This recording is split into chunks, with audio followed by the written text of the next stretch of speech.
our channel Infinity Ahzee. This is Lovely and anchor of today's program. Today I am here to present you how to make oral saline. So dear, while you waiting for let's get started? To make oral saline you will have to have first of all half liter pure water, molasses, salt and spoon. Take a half liter pure water. You can see how it is. Next, take a handful molasses and throw into the water.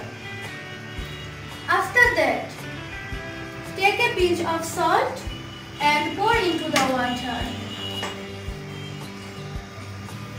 Next, mix with the spoon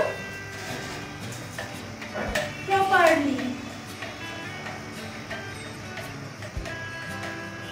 and your oral saline is ready. Thank you for joining us. No more today. Hope to see you. Bye.